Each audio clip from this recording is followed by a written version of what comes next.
우리 함께 신앙 고백하시겠습니다. 전능하사 천지를 만드신 하나님 아버지를 내가 믿사오며 그 외아들 우리 주 예수 그리스도를 믿사오니 이는 성령으로 잉태하사 동정녀 마리아에게 나시고 본디오 빌라도에게 고난을 받으사 십자가에 못 박혀 죽으시고 장사한 지 사흘 만에 죽은 자 가운데서 다시 살아나시며 하늘에 오르사 전능하신 하나님 우편에 앉아 계시다가 저리로서 산자와 죽은 자를 심판하러 오시리라. 성령을 믿사오며 거룩한 공예와 성도가 서로 교통하는 것과 죄를 사하여 주시는 것과 몸이 다시 사는 것과 영원히 사는 것을 믿사옵나이다. 아멘.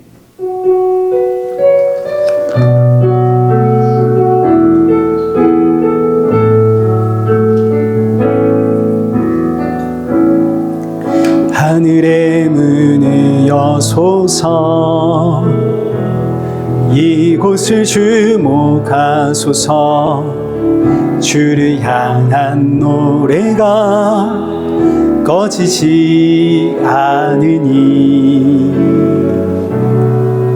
하늘을 열어보소서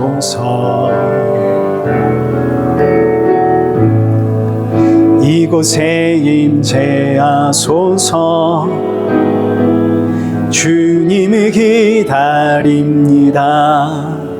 기도의 향기가 하늘에 닿으니 주여 임재하여 주소서 이곳에 오셔서 이곳에 앉으소서 이곳에서 드리는 예배를 받으소서 주님의 이름만이 오직 주의 이름만 이곳에 있습니다. 이곳에 오셔서 이곳에 앉으소서 이곳에서 드리는 예배를 받으소서 주님의 이름만이 오직 주의 이름만 이곳에 있습니다. 우리 이 시간 예배 앞에 서 있는 우리의 모습을 돌아보면서 오늘 주시는 말씀이 지치고 상한 내 영혼의 담벼와 같은 생명의 말씀이 되어지도록 내 마음의 문을 활짝 열어주옵시고 그리고 함께하는 사랑하는 성도들에게도 새 힘과 위로와 안식의 예배가 되어지도록 은혜 부어 주옵소서. 우리 함께 예배를 사모하는 마음으로 기도의 자리로 나아가겠습니다. 기도하겠습니다.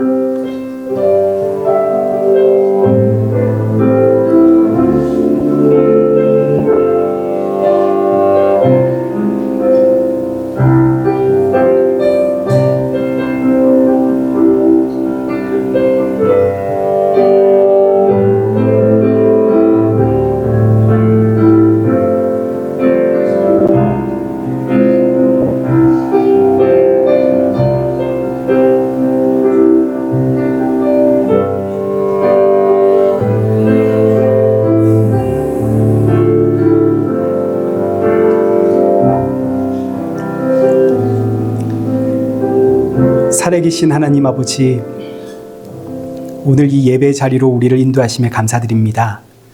지치고 상한 심령들 이 자리에 모였사오니 오늘의 예배가 사랑하는 성도들에게 참 위로와 평안과 안식의 예배가 되어지도록 은혜 부어 주옵시고 주께서 주시는 생명의 말씀 붙잡고 새롭게 시작하는 이 한 주를 버티고 살아가며 또 날이 갈수록 예수님의 그 십자가의 은혜와 사랑이 더욱더 충만해지는 우리 믿음의 성도들 되게 하여 주옵소서.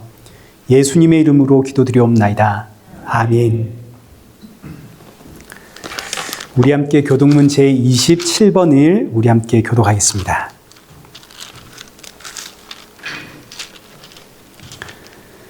하나님이여 주의 인자를 따라 내게 은혜를 베푸시며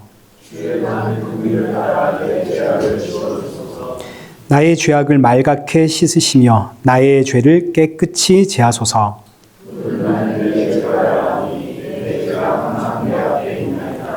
내가 주께만 범죄하여 주의 목전에 악을 행하였사오니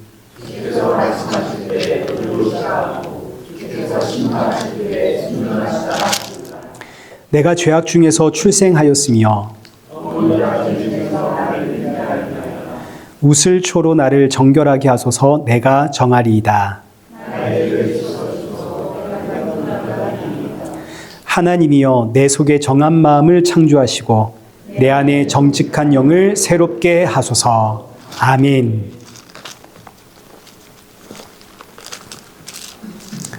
우리 함께 찬송가 28장 찬양하시겠습니다.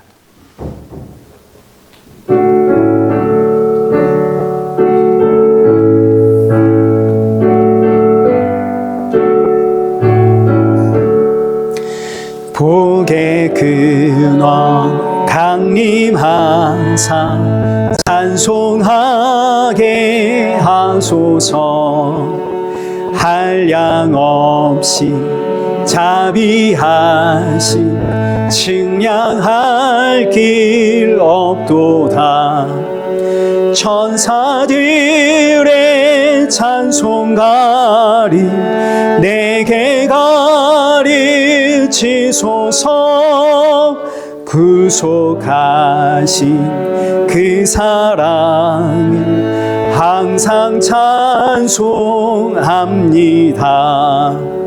주의 크신 도움 받아 이때까지 왔으니 이와 같이 천국에도 이르기를 바라니 하나님의 품을 떠나 죄에 빠진 우리를 예수 구원하시려고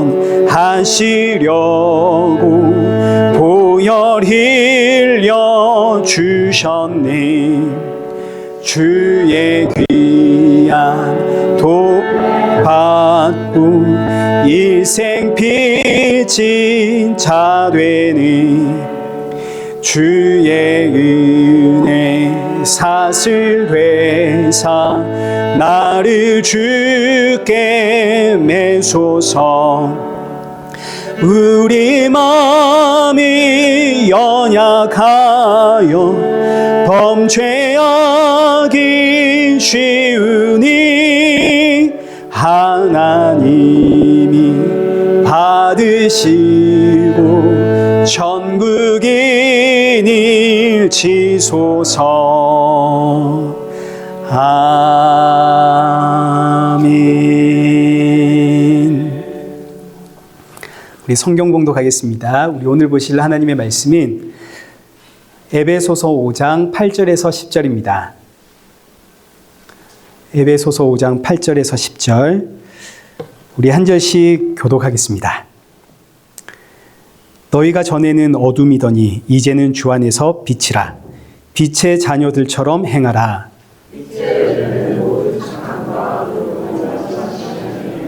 함께 읽겠습니다. 주를 기쁘시게 할 것이 무엇인가 시험하여 보라. 아멘. 우리 교회 소식 알려드리겠습니다. 우리 먼저는 최수은 집사님 많이 이제 편찮으셔서 이제 오늘 교회를 못 나오셨고요. 그리고 국명숙 할머니 이제 나이가 많으시죠. 이제 지금 감기에 걸리셔가지고 아프신데 지난 주에도 연락을 했고 이번 주에도 연락을 했지만 굉장히 아프신가 봅니다. 그래서 제가 통화를 했는데 이제 말씀을 잘 못하세요. 식사도 잘 못하시고 이제 우리 국명숙 할머니의 건강을 위해서 여러분 기도 부탁을 드립니다. 그리고 저 뒤에 오늘 새로 청년이 오셨는데 잘 왔습니다. 나중에 청년부 모임 하고 가십시다. 네, 고맙습니다. 그리고 또 하나 이제 소식이 우리 박수자 최상돈 집사님의 가정, 제 할아버지 장로님이 그 교회가 코키틀람에 있는 그 큰 교회가 뭐죠? 주님의 제자교회? 네. 그 주님의 제자교회에서 하는 그 노인대학 같은 프로그램을 이렇게 할아버지 다니시는데, 이제 다니시면서 함께 주님의 제자교회 이제 그 예배 드리고 또 그 프로그램에 참여하고 이러면서 이제 저희 교회를 왔다 갔다 이렇게 하셨거든요, 그동안. 그 또 이제 주중에 주님의 제자교회 프로그램도 할아버지를 위한 프로그램도 많고, 그래서 이제 저에게 양해를 좀 구했습니다. 당분간 이제 왔다 갔다 너무 힘들어서 이제 당분간 주님의 제자교회 좀 나가겠다고 이렇게 이야기를 하셔서 이제 아무튼 교회를 떠나는 게 아니라 이제 당분간 그렇다고 하니까 이제 여러분 또 알고 계시면 되겠고, 또 다음 주에는 또 아마 오실 겁니다. 그래서 여러분 아무튼 교제 잘 하시고 또 그 가정을 위해서도 여러분 기도 많이 부탁을 드리겠습니다. 자, 우리 이 시간에 우리 함께 헌금 봉헌하겠습니다.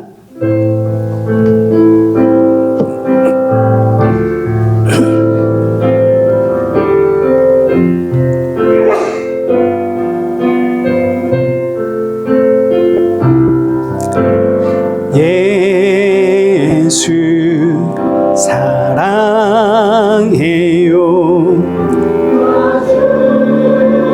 앞에 엎드려 경배와 찬양과 함께 드리네.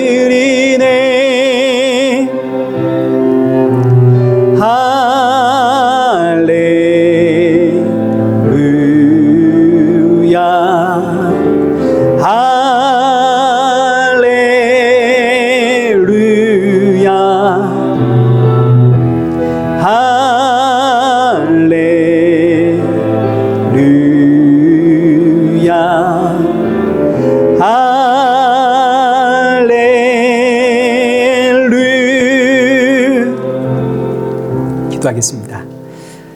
좋으신 하나님, 오늘 예배 자리로 인도하심에 감사드립니다.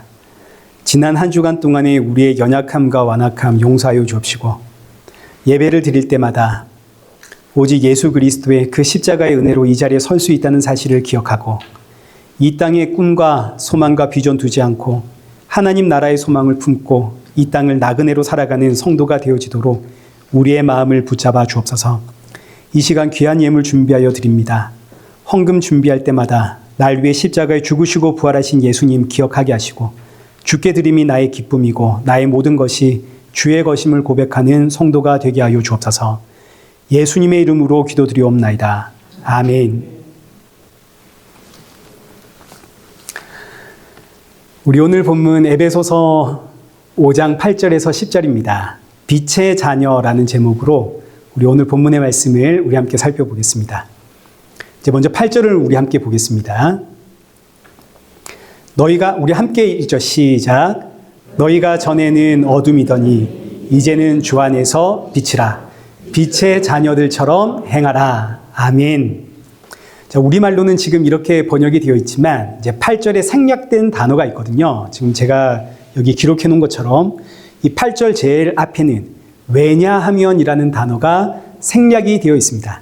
자, 그러니 여기 8절은 왜냐하면 하고 시작을 하는 겁니다.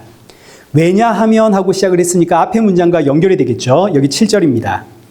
그러므로 그들과 함께하는 자가 되지 마라. 그럼 이제 그들이 누군지를 봐야겠죠. 6절. 누구든지 헛된 말로 너희를 속이지 못하게 하라. 이로 말미암아 하나님의 진노가 불순종의 아들들에게 임하나니 그러므로 그들과 함께하는 자가 되지 마라.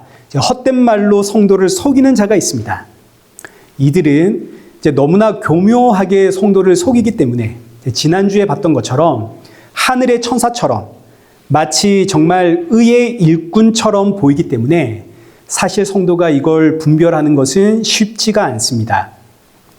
하나님 이야기를 하고 예수님 이야기를 하고 성도들의 바른 신앙 생활을 요구하고 교회의 이런저런 사업과 활동들을 통해서 또 좋은 일들을 하고 뭐 하나 틀린 게 하나도 없습니다. 다 좋은 것들입니다. 그런데 결과론적으로 보자면 이전보다 내가 예배 드리고 나면 이전보다 내가 더욱더 세상을 향해 있습니다. 하나님의 힘으로, 성령님의 힘으로 세상 성공을 원하고 이 세상에서 형통해지기를 원하고 기도함으로써 내 문제가 모두 해결되기를 바라고 있는 내 삶의 문제가 전부 세상입니다. 예배를 드리고 났더니 세상 일 때문에 힘들어하고 지체하다가 교회에 와서 예배 드리고 났더니 그래, 하나님이 도우시리라, 하나님이 해결해 주시리라 기대하고 막 힘을 받고 돌아가게 되는, 근데 이게 바로 헛된 말에 속은 성도의 모습입니다. 왜요? 그 중심이 여전히 세상이거든요. 성도의 머리는 예수님입니다. 예수님이 다스리시고 통치하시고 예수님이 이끄시고 인도하시고, 그러니 몸된 성도는 머리가 되시는 예수님의 그 이끄심에 순종하면 되는 거죠. 내 삶의 환경이 내 뜻과 다르다고 해도 이건 엄밀히 말하면 사실 기도 제목은 아닙니다. 가정의 문제, 직장의 문제, 결혼 문제, 경제 문제, 정치 문제, 사실 이런 것들은 굳이 따지자면 기도 제목은 아니죠. 왜냐하면 이건 전부 다 나를 만들어 가시는 하나님의 손길이거든요. 지금 나한테 필요하니까 하나님께서 지금 나를 이끌고 가시는 최적의 상황이고 환경인 겁니다. 그러니 만약 기도를 한다면 하나님 너무 힘듭니다. 아주 죽겠습니다. 그러나 여기서 감사하게 하소서. 하나님 너무 괴롭습니다. 그러나 지금 찬송하게 하소서. 하나님 너무 지칩니다. 그러나 내 입술에서 원망과 불평 나오지 않게 하소서. 주의 이끄심에 감사하며 순종하는 성도 되게 하소서. 이제 굳이 우리가 기도 제목을 이야기하자면 지금 이 상황에서 이렇게 하는 게 기도의 제목 아니겠습니까? 근데 이게 쉽지가 않습니다. 왜냐하면 이런 기도 생활은 우리가 해본 적이 없는 완전히 새로운 길이거든요. 우리는 그동안 내 뜻대로 살기 위해서 내 뜻과 내 고집을 부리면서 살았던 인생입니다.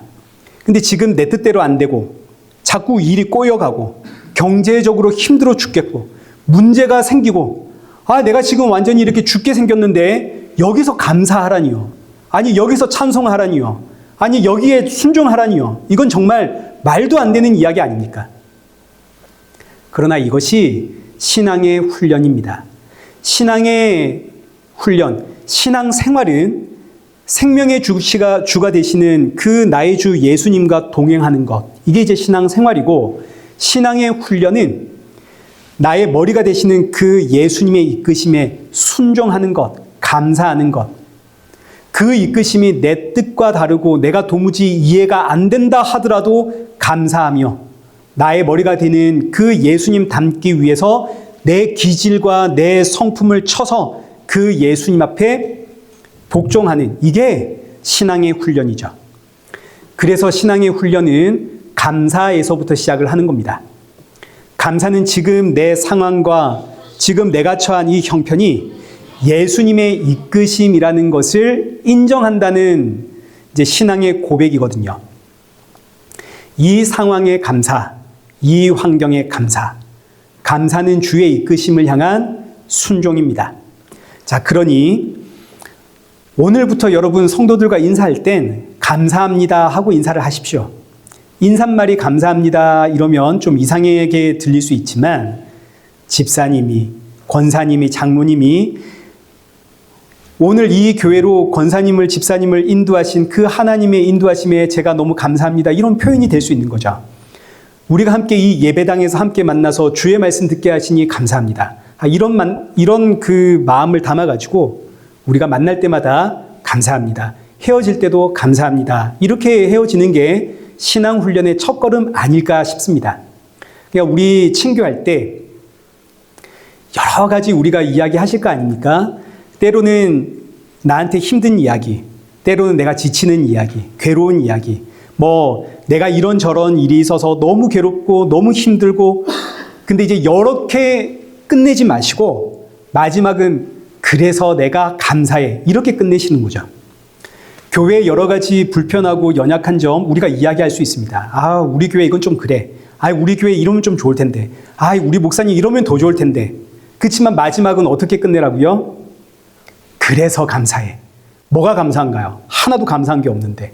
근데 뭐가 감사하냐고 물어보면 이 모든 일들이 나를 하나님의 자녀로 훈련시키는 하나님의 손길이고 나를 예수님 닮아가게 하는 하나님의 은혜이기에 감사해. 이 고백이 나오셔야죠. 그래서 내가 너무 화가 나지만 마지막은 감사해. 너무 짜증나지만 감사해. 마지막은 항상 감사로 끝내는 게 신앙훈련의 첫 걸음입니다. 감사를 이야기하십시오. 제가 이따가 친교 시간에 다 귀 이렇게 해가지고 들어볼 겁니다. 근데 여러분 이게 얼마나 힘든 일입니까? 이게 왜 힘든 일이냐면 아무리 생각해도 지금 여기서는 내 상식이 옳거든요. 지금 여기서는 내 생각이 무조건 맞습니다. 내가 틀린 게 없는데 지금 뭔가 다 잘못되어 가고 있는데 그래서 감사하라니. 이거 쉬운 일 아니죠. 무엇보다 지금 내가 나의 주인이 되어서 내 뜻 이루고 싶고 내 뜻대로 살고 싶은 욕구가 우리 안에서 막 터져 나오는 이게 우리의 본성입니다.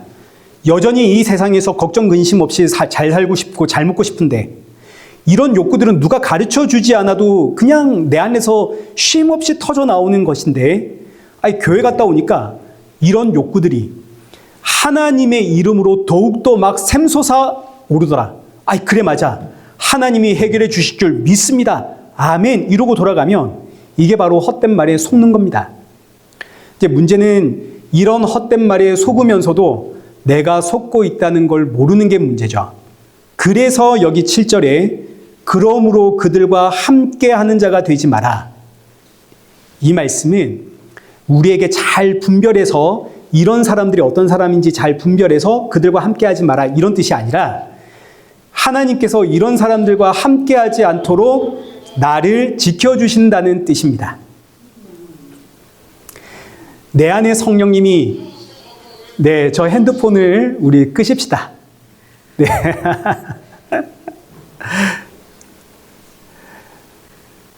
자, 내 안에 성령님이 나를 붙잡고 나를 지켜주시기 때문에 우리가 정신 차리면 십자가 앞입니다.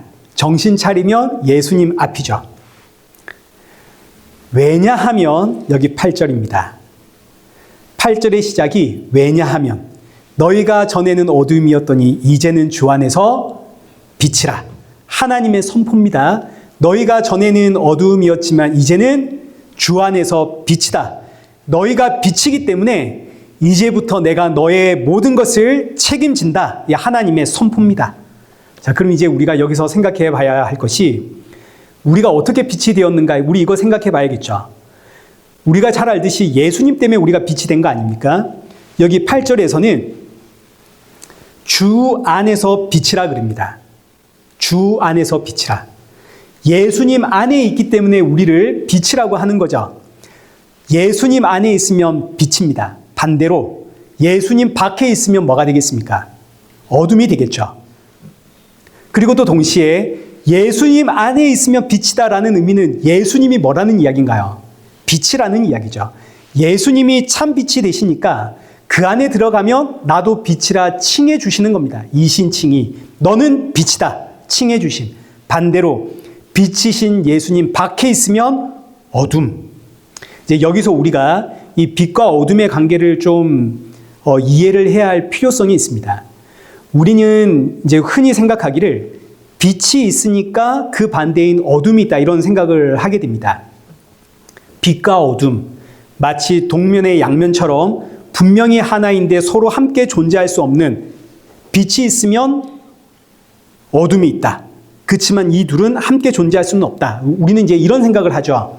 근데 이거는 눈에 보이는 현상을 가지고 말하는 것이고 신학적으로 오늘 본문의 표현을 보시면 너희가 전에는 어둠이었더니 이제는 빛이다.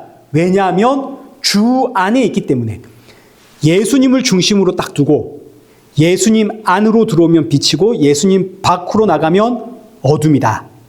여러분 어떤 의미인지 이해가 되시죠? 예수님이 빛입니다. 이때는 어둠이라는 게 존재하지를 않습니다. 빛만 있는 겁니다. 근데 그 예수님의 안에 들어오면 빛이고 나가면 어둠이다. 창세기 1장 1절의 시작이 이렇게 시작을 합니다. 태초에 하나님이 천지를 창조하시니라. 이때 하나님이 천지를 창조하실 때 어둠은 창조의 대상이 아닙니다. 하나님이 천지를 창조하실 때 어둠은 없습니다. 하나님은 어둠을 창조한 적도 없고 또 어둠이라는 것이 창조에 존재하지도 않았습니다. 여기 야고보서 1장 17절 온갖 좋은 은사와 온전한 선물이 다 위로부터 빛들의 아버지께로부터 내려오나니 그는 변함도 없으시고 뭐도 없다고요? 회전하는 그림자도 없다고요. 하나님은 빛들의 아버지, 회전하는 그림자도 없으시다. 그림자는 어둠을 뜻하는 거 아닙니까? 빛이 임하면 밑에 그림자가 생깁니다. 그러나 하나님은 빛들의 아버지고 빛 그 자체이기 때문에 어둠이라는 것이 하나님께는 존재하지를 않습니다. 아주 작은 그림자도 없다. 그러니까 하나님이 천지를 창조하실 때 이 세상에 어둠이라는 건 존재하지를 않습니다. 그리고 그 하나님께서 천지를 창조하실 때 가장 먼저 뭘 창조하셨나요? 빛을 창조하셨죠. 창세기 1장 3절에 가장 먼저 하신 말씀이 빛이 있으라. 근데 이때 이 빛은 창조물이 아닙니다. 태양이 아닙니다. 태양은 넷째 날에 만들어지거든요. 여기에 이 빛은 창조물이 아니라 삼위 하나님 가운데 성자 하나님이신 예수 그리스도의 역할을 뜻하는 겁니다. 하나님의 창조의 목적이 빛이신 예수님이시고 빛이신 예수 그리스도를 중심으로 천지를 창조하겠다 이런 뜻입니다. 그래서 모든 창조는 빛이신 예수 그리스도 안에서 이루어집니다. 이 말씀을 이제 신약에서 어떻게 해석을 하냐면 골로새서 1장 15절입니다. 그는 보이지 아니하는 하나님의 형상이시요 모든 피조물보다 먼저 나신 이시니 예수님에 대한 설명이거든요. 여기 모든 피조물보다 먼저 나신 이라는 표현이 천지 창조의 이야기입니다. 하나님이 천지를 창조하실 때 가장 먼저 하신 말씀이 빛이 있으라. 이 빛은 모든 피조물보다 먼저 생긴 거지만 그러나 이 빛은 창조물이 아니라 역할입니다. 하나님의 역할. 그래서 여기 앞에다가 덧붙이기를 모든 피조물보다 먼저 나신 이 창조의 빛은 보이지 아니하는 뭐라고요? 하나님의 형상이라고요. 다 이해하고 계시죠? 자, 이래놓고 이제 이어지는 말씀 16절 보겠습니다. 만물이 그에게서 창조되되 하늘과 땅에서 보이는 것들과 보이지 않는 것들과 혹은 왕권들이나 주권들이나 통치자들이나 권세들이나 만물이 다 그로 말미암고 그를 위하여 창조되었고 모든 만물이 그 빛이신 예수님으로 인해 창조되었을 뿐만 아니라 예수님을 위해 창조되었습니다. 17절 또한 그가 만물보다 먼저 계시고 만물이 그 안에 함께 섰느니라. 여기서도 나오죠. 그가 만물보다 먼저 계시고 빛으로 먼저 계셨다는 이야기입니다. 그리고 이어지는 말씀이 만물이 빛이신 그 예수님 안에 있느니라. 자, 그러니까 태초에 어둠이라는 건 없었습니다. 모든 만물은 빛이신 예수님 안에 있습니다. 그럼 이제 어둠은 언제 생겨나는가? 어둠은 선악과 사건으로 인해서 시작이 되는 거죠. 선악과를 먹은 아담과 하와 그리고 이 세상이 저주를 받아서 하나님으로부터 끊어집니다. 그 순간부터 어둠이 존재를 하는 겁니다. 그러니까 빛이 있기 때문에 어둠이 존재하는 게 아니라 원래 빛만 있었습니다. 빛. 그런데 이 빛 밖으로 쫓겨났기 때문에 어둠이 생긴 겁니다. 어둠은 창조물이 아니라 죄의 산물입니다. 그래서 오늘 본문 8절이 이렇게 시작을 하는 거죠. 너희가 전에는 어둠이었다. 빛에서 쫓겨난 어둠. 그러나 이제는 주 안에서 빛이다. 참 빛이신 그 예수님이 나를 찾아와 나를 그 품에 안으셨기 때문에 우리를 빛이라고 칭해 주시는 겁니다. 우리가 어둠에서 빛이 된 것은 어떤 점진적인 노력으로 바뀌어져 간 게 아닙니다. 내 결단과 내 자질과 내 노력으로 어둠에서 빛으로 점점 내가 성화되어져 가는 것도 아니죠. 예수님이 나를 찾아온 그 순간부터 나는 빛입니다. 이걸 우리가 은혜라고 하고 이걸 우리가 구원이라고 하는 거죠. 그래서 빛이 된 성도는 지금 어둠 속에 있는 사람들에게 내가 빛이 되었다라는 것, 내가 구원받았다는 것, 내가 지금 믿음이 있다는 것, 이거를 논리적으로 어떻게 설명할 방법이 없습니다. 왜냐하면 이게 중간 단계가 없거든요. 어떤 과정을 거쳐가지고 구원을 받고 어떤 과정을 거쳐서 믿음이 생기고 이런 게 아니기 때문에 이걸 우리가 설명할 수가 없습니다.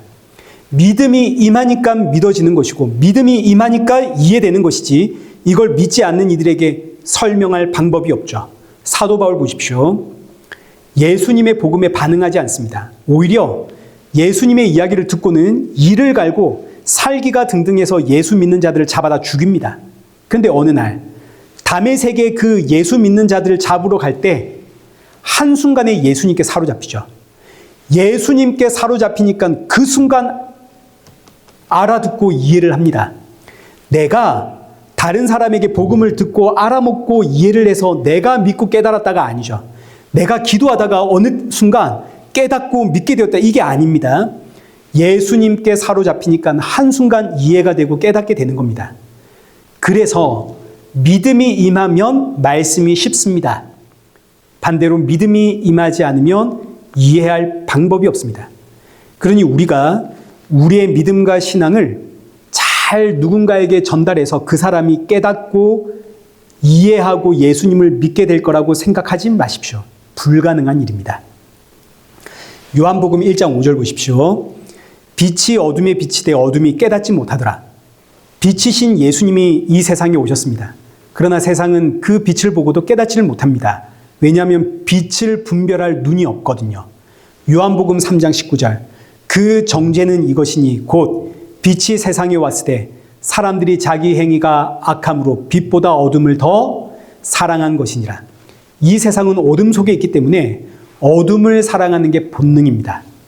그러니 오늘 저와 여러분이 빛이신 그 예수님을 믿는 것은 내가 알아듣고 이해해서가 아니라 예수님이 나를 사로잡았기 때문입니다. 내 자질이나 조건, 어떤 그 자격이 아니라 무조건적인 사랑과 무조건적인 은혜로 예수님이 나를 찾아온 겁니다. 이것보다 더 큰 복이 어디에 있나요? 이거야말로 진짜 로또 아닙니까? 우리가 다 로또를 맞은 사람들입니다. 어둠 속에 있던 내가 빛이 되었습니다. 문제는 앞서 보았듯이 내가 빛이 되었는데 이걸 어떻게 설명할 방법이 없죠. 그래서 고린도전서 1장 21절에 하나님의 지혜에 있어서는 이 세상이 자기 지혜로 하나님을 알지 못하므로 하나님께서 전도에 미련한 것으로 믿는 자들을 구원하시기를 기뻐하셨도다. 내가 받은 구원, 내가 받은 이 기쁨, 내가 받은 이 믿음, 이거 어떻게 설명할 방법이 없기 때문에 우리는 전도라고 하는 미련한 방법으로 복음을 전하게 됩니다. 전도는 사람을 꼬시는 게 아닙니다. 예수님 믿으면 하나님이 가정의 문제 그거 해결해 주셔. 예수님 믿으면 하나님이 당신의 그 질병 고쳐주셔. 예수님 믿으면 하나님이 당신의 직장의 문제, 집안의 그 경제적인 문제 하나님 그거 다 해결해 주셔. 그렇지 않습니다. 여기서 이 뒤에 건 떼버리고 앞에 것만 십자가의 예수님 믿으십시오. 듣든지 아니 듣든지 그 십자가의 예수님 전하는 게 전도입니다. 그래서 전도를 미련한 것이라고 하는 거죠. 아무도 그 이야기 듣고는 혹하지 않습니다. 뒤에 뭐 하나 붙어야 됩니다. 그러면 네 소원이 이루어져. 이거 하나 붙어야지 사람들이 혹하지. 그것 때문에는 이것만큼 미련한 소리가 어디 있습니까? 내가 왜 예수 믿어야 돼? 그치만 믿는 자에게 이 전도는 하나님의 능력이고 하나님의 지혜입니다. 그래서 전도는 누군가를 설득하고 유혹하는 게 아니라 하나님께서 자기 백성을 불러내는 콜링하시는 방법입니다. 자, 그런데 이 복음을 전하면서 정작 나는 예수님을 안 믿는 사람처럼 살아가면 되겠습니까? 안 되겠습니까? 그럼 안 되겠죠. 그래서 오늘 본문 8절에 너희는 전에는 어둠이었더니 이제는 주 안에서 빛이라. 그러니 어떻게 살아라고요? 빛의 자녀처럼 행해라. 이 말씀은 우리에게 명하는 명령법입니다. 이게 능동태기 때문에 우리가 적극적으로 빛의 자녀들처럼 살아내야 하는 겁니다. 이건 우리의 몫입니다. 반드시 우리가 해야만 하는 각자에게 주어지고 맡겨진 사명입니다. 우리는 빛의 자녀들처럼 살아야 됩니다. 그럼 이제 빛의 자녀들처럼 사는 게 뭔지를 알아야겠죠. 다시 여기 8절 보십시오. 우리가 빛인 이유는 주 안에 있기 때문입니다. 빛이신 예수님 안에 있기 때문에 빛이죠. 자, 이거를 이제 어떻게 설명을 하냐면 보통 태양과 달의 관계로 설명을 합니다. 태양은 스스로 빛을 비추는 발광체입니다. 달은 태양으로부터 그 빛을 받아서 반사시키는 반사체입니다. 예수님과 우리의 관계가 이와 같습니다. 예수님은 스스로 빛을 비추는 발광체고 우리는 그 예수님 안에서 예수님의 빛을 받아 비추는, 반사하는 반사체입니다. 그러니 빛의 자녀처럼 살아라는 이 의미는 단순히 주일 성수하고 성경을 읽고 기도하고 거짓말 안 하고 나쁜 말 안 하고 사기 안 치고 착하게 살아가는 이런 어떤 신앙적인 행동과 윤리 도덕적 차원이 아니라 지금 나를 통해서 누가 반사돼야 되나요? 예수님이. 나를 통해서 빛이신 예수님이 반사돼서 비춰져야 되는 겁니다. 이게 빛의 자녀처럼 사는 겁니다. 특별히 여기 8절 마지막에 행해라 라는 이 단어가 누구와 함께 걷다, 누구와 함께 돌아다니다 이런 뜻이거든요. 그러니 빛의 자녀처럼 행해라 이 말은 누구를 만나든 어디를 가든 나는 예수님과 동행하고 있고 또 그 예수님을 누군가에게 비춰줘야 하는 책임이 있다 이런 뜻이 되겠습니다. 이걸 다른 표현으로 하자면 증인이라고 하겠죠.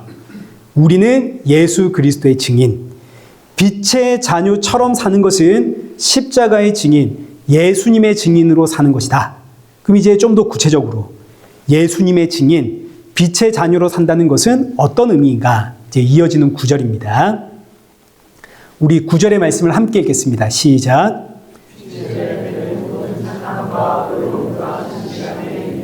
아멘. 여기서 빛의 열매란 빛이신 예수님에게서부터 나오는 열매라는 뜻입니다. 그러니까 예수님에게서 나오는 성품을 빛의 열매라고 할 수 있겠죠. 예수님의 성품은 크게 세 가지입니다. 모든 착함, 모든 의로움, 모든 진실함. 이 세 가지. 이게 지금 빛의 열매입니다. 먼저 착함이란 사람에게서 나올 수 없는 절대적인 선이라는 뜻을 가지고 있습니다. 이 단어는 신약 성경에 딱 4번만 사용이 되는데 전부 하나님과 예수님을 향해서만 사용이 됩니다. 대표적인 성경 구절이 오늘 본문이고 또 하나가 여기 마가복음 10장 18절입니다. 여호와께서 이르시되 네가 어찌하여 나를 선하다 일컫느냐 하나님 한 분 외에는 선한 이가 없느니라. 착함이라는 단어는 하나님과 예수님께만 사용되는 단어로 선하다라는 뜻입니다. 예수님이 그 선하심으로 나를 구원하심. 그럼 이제 그 예수님의 선하심이 나를 통해서 비춰져야 하는 것인데 어떻게 해야 그 선하심이 비춰지는가? 그럼 이제 예수님의 선하심이 나에게 어떻게 적용되었는가 생각하면 되는 겁니다. 예를 들어서 베드로를 한번 생각해 보십시오.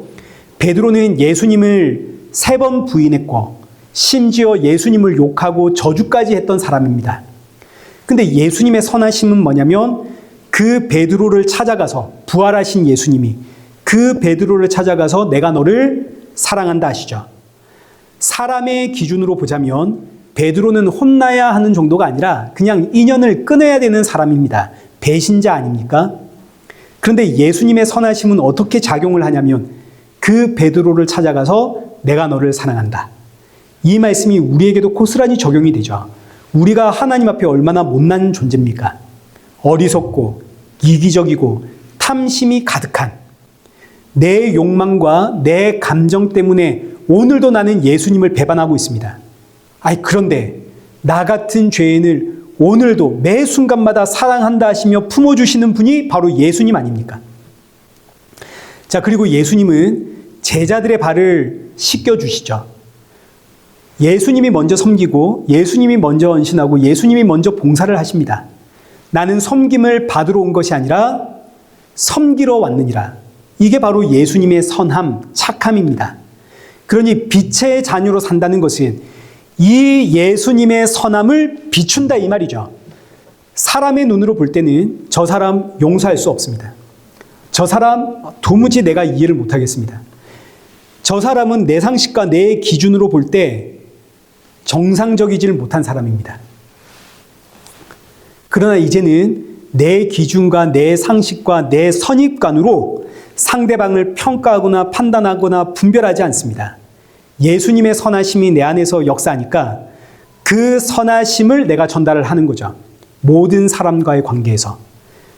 나를 용서하신 예수님이 당신을 용서하시고, 나를 사랑하신 예수님이 당신도 사랑하시고, 이 복음 증거하기 위해 그 예수 그리스도의 선하심을 드러내어 저 사람을 내가 오래 참아주고 용서해주고 이해해주고 품어주고 양보하고 내가 좀 더 손해보고 내가 그냥 져주고 내가 먼저 섬기고 내가 먼저 희생하고 내가 헌신하고 그러면서 그들에게 그 예수님을 전하는 게 빛의 자녀들처럼 사는 겁니다.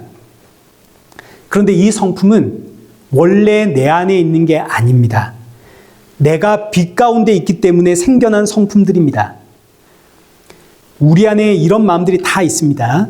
빛의 자녀이기 때문에 자연스럽게 내 안에서 생겨나는 빛의 열매, 착함, 섬기고 싶고 헌신하고 싶고 봉사하고 싶고 용서하고 싶고 그래 내가 져주고 싶고 용서하고 싶고 사랑을 주고 싶은 이 마음이 우리 안에 생겨나는 건 지극히 정상적이고 자연스러운 일입니다. 우리가 빛이신 예수님 안에 있기 때문에 이런 욕구와 마음들이 생긴다고요. 빛의 열매, 착함.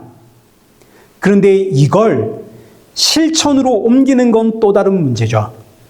내 안에 빛의 열매인 이 착함이 생겨나는 건 자연스러운 현상이지만 내가 이걸 적극적으로 삶에 실천하는 건 자연스러운 일이 아닙니다. 내 본성이 아니거든요. 그래서 이게 기도 제목이 되는 겁니다. 기도하며 이를 훈련하는 것이 신앙의 훈련이고 신앙의 생활이 되는 거겠죠. 자, 이제 둘째, 의로움.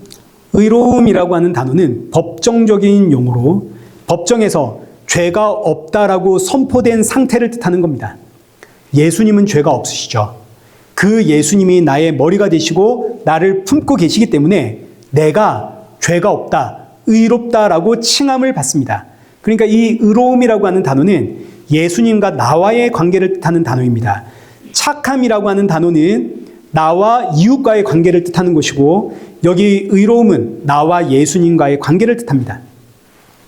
머리가 되시는 예수님이 나를 통치하시고 나는 그 예수님의 말씀에 순종하는 관계. 그러니 빛의 자녀들처럼 산다는 것은 내 머리가 되시는 예수님 앞에 순종하고 그 하나님의 말씀에 복종하고자 하는 이 빛의 열매가 발현되어야 된다 이런 뜻입니다. 우리가 빛이신 예수님 안에 있기 때문에 우리 안에는 이 욕구가 있습니다. 하나님의 말씀대로 살고 싶고 그 말씀에 순종하고 싶고 예수님의 이끄심에 감사하고 싶고 순종하고 싶은 이런 마음은 지극히 정상적이고 자연스러운 빛의 열매입니다. 그러나 앞서 말씀드린 것처럼 이걸 감사로 내 삶에 실천하고 적용하는 것은 자연스러운 일이 아닙니다. 그러니 이것도 역시 훈련을 해야겠죠. 마지막으로 진실함이라는 단어는 진리. 예수님께서 내가 곧 길이요 진리요 생명이다 말씀하실 때 내가 진리다. 이 진리를 오늘 본문에서는 진실함이라고 해석을 했는데 이 단어의 뜻은 변하지 않는 절대적인 진리 이런 뜻입니다. 예수님이 진리가 되십니다. 이 말씀 자체가 빛의 열매입니다. 절대적인 내 안의 기준, 예수님이 진리가 되셔. 이 말씀을 붙잡고 이 세상을 살아가는 것이 빛의 자녀로 살아가는 거죠. 이 세상 그 누가 뭐라고 그래도 예수님이 나의 생명의 구원자시고 예수님이 나의 절대적인 진리야. 이거 붙잡고 살아가는 게 바로 빛의 자녀처럼 살아가는 겁니다. 자, 그러니 지금 이 말씀을 정리하자면 빛의 자녀들처럼 사는 것은 첫째, 나와 사람들과의 관계 속에서 예수님이 내 안에 넣어주시는 그 착함을 가지고 선하신 예수님을 전하기 위해 그 착함을 발현하는 것이고 둘째, 나를 의롭다 하시는 하나님과 예수님과 나와의 관계, 나를 의롭다 하시는 나의 머리가 되시는 그 예수님의 말씀, 나를 만들어 가시는 그 예수님의 인도하심에 감사하며 순종하며 사는 것이 빛의 자녀로 사는 것이고, 마지막 셋째, 절대적인 진리가 되시는 그 예수님 붙잡고 이 세상에서 흔들리지 않고 살아가는 게 빛의 자녀로 살아가는 겁니다. 자, 그리고 이제 중요한 것은 이 세 가지는 기도한다고 되는 문제가 아닙니다. 내가 직접 실천해야 하는 명령입니다. 그래서 이 세 가지, 착함과 의로움과 진실함은 신앙 훈련의 내용이 되는 거죠. 그리고 하나님은 우리가 이 신앙 훈련을 하는 걸 기뻐하십니다. 여기 10절 보십시오. 주를 기쁘시게 할 것이 무엇인가 시험하여 보라. 주가 기뻐하시는 일이 무엇인가? 지금 여기에 지금까지의 문맥대로 보자면 하나님은 우리가 빛의 열매, 이 열매를 발현하기 위해 신앙 훈련하는 것을 기뻐하신다, 이렇게 됩니다. 그러나 엄밀히 말하자면 우리가 신앙 훈련하는 것을 기뻐하는 게 아니라, 이건 지난주에도 우리가 보았듯이 종의 자세를 항상 기억하십시오. 주인을 위해서 열심히 일하고 충성하고 마지막에 뭐라고 이야기해야 됩니까? 내가 마땅히 해야 할 일을 한 것뿐입니다. 마찬가지입니다. 우리가 빛의 열매를 삶에 발현해내기 위해서 신앙 훈련을 하는 것은 성도로서 지극히 마땅히 해야 하는 일입니다. 하나님이 기뻐하시는 건 뭐냐면 우리로 하여금 이 신앙 훈련을 할 수 있도록 우리 안에 넣어준 이 빛의 열매, 우리 안에 생겨난 이 모든 착함과 모든 의로움과 모든 신실하심, 이 자체를 하나님이 기뻐하십니다. 왜냐하면 이건 하나님의 성품이거든요. 우리 안에, 죄로 가득한 우리 안에 하나님의 성품이 생겨난 것, 이 자체를 하나님이 기뻐하시고, 좀 더 올라가면 우리 안에 이 빛의 열매, 이 하나님의 성품이 우리 안에 생겨낸 이유는 우리가 누구 안에 있기 때문인가요? 예수님 안에 있기 때문이죠. 지금 나를 붙잡고 나와 동행하시고 나를 품고 있는 그 예수님 때문에 내 안에 빛의 열매가 생겨난 것이니까 하나님이 기뻐하시는 것은 이 모든 것의 근본적인 원인이 되시는 예수님께 있는 겁니다. 그래서 예수님이 하나님의 기쁨이 되는 것이고, 예수님이 하나님의 기쁨이기에 그 예수님 안에 있는 우리가 하나님의 기쁨이 되는 겁니다. 예수님이 나와 함께 하시기에 내 안에 빛의 열매가 생기고, 이 빛의 열매를 발현하기 위해 우리가 신앙의 훈련을 하게 되는 것이고, 이 모든 것을 하나님이 기뻐하시는데 결국은 이 모든 것의 근거가 되고 원인이 되는 예수 그리스도가 하나님의 기쁨이 되신다. 그래서 여기 10절에 주를 기쁘시게 할 것이 무엇인가 시험해 봐라. 여기서 시험해 봐라는 이 단어는, 자, 어떻게 살면 하나님이 기뻐하신지 한번 시험해 봐라, 이런 의미가 아니라, 이 단어는 진위 여부를 명확하게 따지고 확인해라, 이런 뜻입니다. 진위 여부를 명확하게 따지고 분별을 해라. 무엇이 하나님을 기쁘시게 하는지를, 그 진위 여부를 명확하게 분석하고 확인해 봐라, 이런 뜻입니다. 그러니 단순히 내가 빛의 자녀처럼 살아가면 하나님이 기뻐하시는구나, 이런 단어가 아니라 과연 무엇이 하나님의 기쁨인지 진위 여부를 명확하게 분석을 해라, 이런 뜻입니다. 그래서 명확하게 확인을 해봤더니 내가 빛의 자녀처럼 살아서 하나님의 기쁨이 되는 게 아니라 나를 빛의 자녀가 되게 하신 그 예수님이 하나님의 기쁨이 되시는구나. 그 예수님이 나의 머리가 되시고 내가 그의 몸이 되었기 때문에 하나님이 나를 하나님의 기쁨이라고 칭해 주시는구나. 그래서 성도의 신앙은 시작도 예수님이고 그 과정도 예수님이고 그 마지막도 예수님이 되는 겁니다. 예수님이 아니면 나는 아무것도 아닌 거죠. 로마서 14장 8절.